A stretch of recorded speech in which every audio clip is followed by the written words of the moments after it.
ಅಲ್ಲ ಆಮೇಲೆ ನನ್ಗೇನಂದ್ರೆ ಇದಕ್ಕೊಂದು ರೂಲ್ಸ್ ಇಲ್ಲ, ರೆಗ್ಯುಲೇಷನ್ಸ್ ಇಲ್ಲ. 40 ಜನ ವಿಡಿಯೋ 40 ಆಂಗಲಲ್ಲಿ ತಗೊಂಡು 40 ಸತಿ ಅಲ್ಲ, ಎಷ್ಟು ಸತಿ ಆದ್ರೂ ಆ ವಿಡಿಯೋ ಹಾಕೊಬಹುದು. ಡಿಲೀಟ್ ಮಾಡ್ಸಿದ್ರೆ ವಿಡಿಯೋ ಡಿಲೀಟ್ ಆಗಿರಲ್ಲ. 1 ತಿಂಗಳು ಬಿಟ್ಟು ಆ ವಿಡಿಯೋ ಅಲ್ಲೇ ಇರುತ್ತೆ. ಹೌದು, ಅಂದ್ರೆ ಏನಾಗುತ್ತೆ ಗೊತ್ತಾ, ನಾವು ಆಕ್ಟರ್ಸ್ ಆಗೆ ನನ್ ಥಿಕ್ ಸ್ಕಿನ್ ಇದೆ, ನಾನು ಎಲ್ಲ ಫೇಸ್ ಮಾಡ್ತೀನಿ ಅಂತ ಒಂದು ಪಾಯಿಂಟ್‌ವರೆಗೂ ಮಾಡ್ಬೋದು. ಬಟ್ ಎಲ್ರಿಗೂ ಹಂಗಿರಲ್ವಲ್ಲ. ನನ್ಗೆ ಇದು ಆಗಿದ್ದು, ಏನೋ ಒಂದು ವಿಡಿಯೋ ನೋಡಿದೆ. ಆಮೇಲೆ ಆ ವಿಡಿಯೋ 10 ಪೇಜಲ್ಲಿ ಇತ್ತಂತೆ. ಆಮೇಲೆ ನಾನು ಇದನ್ನ ಮಾತಾಡ್ಬೇಕಾದ್ರೆ ಬೇರೆ ನಾನು ಒಬ್ಳದಲ್ಲ ಇದು. ಇದು ಪರ್ಸನಲ್ ಅಲ್ಲ ಇದು. ಇದು ಇಡೀ ಇಂಡಸ್ಟ್ರಿಗೆ ಆಗ್ತಾ ಇರೋದು ಇದು. ಅಂದ್ರೆ ಫಿಲಮ್ ಇಂಡಸ್ಟ್ರಿ ಅಂತ ಹೇಳ್ತಾ ಇಲ್ಲ ನಾನು, Kannada industry through and through ಆಗ್ತಾ ಇರೋದು ಇದು.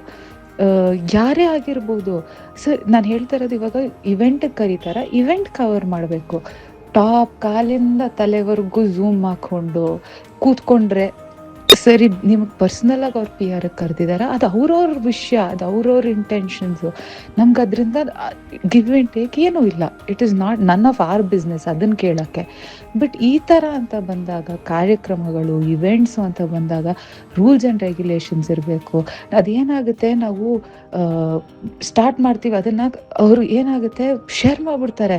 ಅದನ್ನು ತೆಗ್ಸೋಷ್ಟರೊಳಗೇನೆ ಎಷ್ಟು ಅಸಭ್ಯವಾಗಿ ಕಮೆಂಟ್ಸು, ಎಷ್ಟು ವ್ಯೂಸು, 2 ಮಿಲಿಯನ್ ವ್ಯೂಸ್ ಹೊರ್ಟೋಗ್ಬಿಟ್ಟಿರುತ್ತೆ. ಅದು ಹೆಂಗೆ, ಇಟ್ಸ್ ನಾಟ್ ರೈಟ್ ಅಲ್ವಾ? ನೀವು ಪರ್ಸ್ನಲ್ ಆಗಿದ್ದಾಗ ನೀವು ಹೆಂಗಾದರೂ ಅದು ಅವ್ರವ್ರ ವಿಷಯ, ನಾವು ಮಾತಾಡೋಕ್ಕಾಗಲ್ಲ ಅದ್ರ ಬಗ್ಗೆ. ಬಟ್ ಆಸ್ ಅನ್ ಇಂಡಸ್ಟ್ರಿ ಅಂತ ನಾವು ಬಂದಾಗ, ಕಲೆಕ್ಟಿವ್ಲಿ ಅದು ಪ್ರತಿಯೊಬ್ಬರಿಗೂ ಆಗ್ತಾ ಇದೆ ಅಂತ ಅಂದಾಗ ಅದು ಖಂಡಿತವಾಗ್ಲೂ ತಪ್ಪದು. ಆ್ಯಂಡ್ ನಾನು ಹೇಳ್ತಾ ಇರೋದು ಪ್ರತಿಯೊಬ್ಬರು ಮಾಡ್ತಾರೆ ಅಂತಲ್ಲ, ಒಂದಿಷ್ಟು ಜನ ಇದ್ದಾರೆ ಇದನ್ನು ಮಾಡಕ್ಕೆ. ನೀವು ಹೇಳ್ದಂಗೆ ಈ ಥರ ಹಾಕೋದಕ್ಕೇನೆ ಅಂತಲೇ ಇದ್ದಾರೆ. ಅದು ಎಷ್ಟು ರಾಂಗು ಅದು.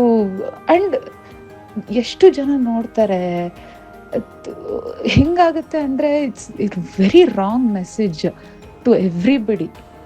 ಸೊ ನನಗಿವತ್ತು ಖುಷಿ ಏನಂದರೆ ಎಲ್ಲರೂ ಒಟ್ಟಿಗೆ ಸಪೋರ್ಟಿಗೆ ನಿಂತಿದ್ದಾರೆ. ಬರೀ ನಾನು ಹೇಳ್ತಾ ಇರೋದು ಫೀಮೇಲ್ ಆ್ಯಕ್ಟರ್ಸ್ ಅಂತಲ್ಲ, ಬರೀ ಇಂಡಸ್ಟ್ರೀಲಿ ಫೀಮೇಲ್ ಆ್ಯಕ್ಟರ್ಸ್ ಮಾತ್ರವಾಗಿ ನಿಂತಿದ್ದಾರೆ ಅಂತಲ್ಲ, ಪ್ರತಿಯೊಂದು ಮೇಲ್ ಆ್ಯಕ್ಟರ್ಸ್ ಕೂಡ ನಮ್ಮ ಜೊತೆ ನಿಂತಿದ್ದಾರೆ. ಹೌದು, ನಿಮ್ಮ ಜೊತೆ ಆಗಬಾರ್ದು ಅಂತ ಪ್ರೊಡ್ಯೂಸರ್ಸ್ ಕೂಡ ಇವತ್ತು ಇಲ್ಲ, ನಮ್ಮ ಜೊತೆ ಸಪೋರ್ಟಿಗೆ ನಿಂತಿದ್ದಾರೆ. ನೀವು ಜರ್ನಲಿಸ್ಟ್ಗಳು, ನೀವು ಎಷ್ಟು ಖುಷಿಯಿಂದ ಹೇಳ್ತಾ ಇದ್ದೀರಲ್ಲ ಮ್ಯಾಮ್, ಇದು ವಾಯ್ಸ್ ಎತ್ತಿದ್ದು ಖುಷಿ ನಮಗೆ ಅಂತ, ನೀವುಗಳು ಸಪೋರ್ಟಿಗೆ ನಿಂತಿದ್ದಾರ. ಸೊ ನಿಜವಾಗ್ಲೂ ವೆರಿ ಹ್ಯಾಪಿ ಇವತ್ತು. Thank you so much. ಇನ್ನಷ್ಟು ಹೆಚ್ಚಿನ ಮಾಹಿತಿಗಾಗಿ Saptarshi TV Kannada YouTube channel ಅನ್ನು ಸಬ್ಸ್ಕ್ರೈಬ್ ಮಾಡಿಕೊಳ್ಳಿ.